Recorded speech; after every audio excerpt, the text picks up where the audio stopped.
एसएचएक्स या एसएचएक्स उनका सवाल ये है कि पार्कर सोलर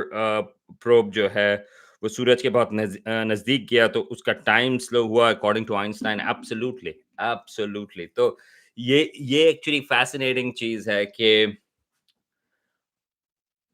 हम जब बात करते हैं आइंस्टाइन की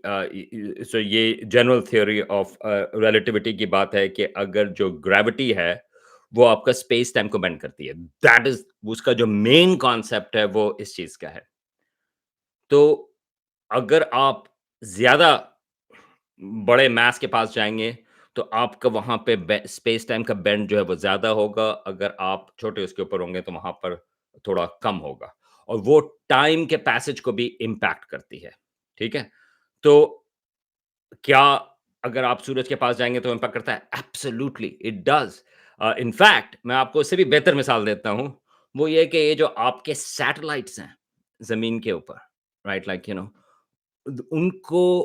जनरल थ्योरी ऑफ रिलेटिविटी के हिसाब से उनको करेक्शन करनी पड़ती है कि आपका जो टाइम है क्योंकि वो ज़मीन से थोड़ी दूर हैं,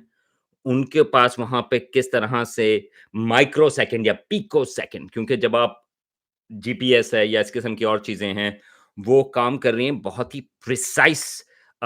सेकंड्स के हिसाब से, मेज़रमेंट्स के हिसाब से। तो एक्चुअली उनको ये जनरल थ्योरी ऑफ रिलेटिविटी का ये जो टाइम डिफरेंस है कि ज़मीन के ऊपर किस तरह से सेकंड गुज़र रहा है वर्सेस अगर आप कुछ 100 मीलों या जो जियो स्टेशनरी सैटेलाइट्स हैं वो 22,000 मील के फासले पर हैं, 22,000 माइल्स, वो कितना उसका फ़र्क पड़ता है। तो एब्सोल्यूटली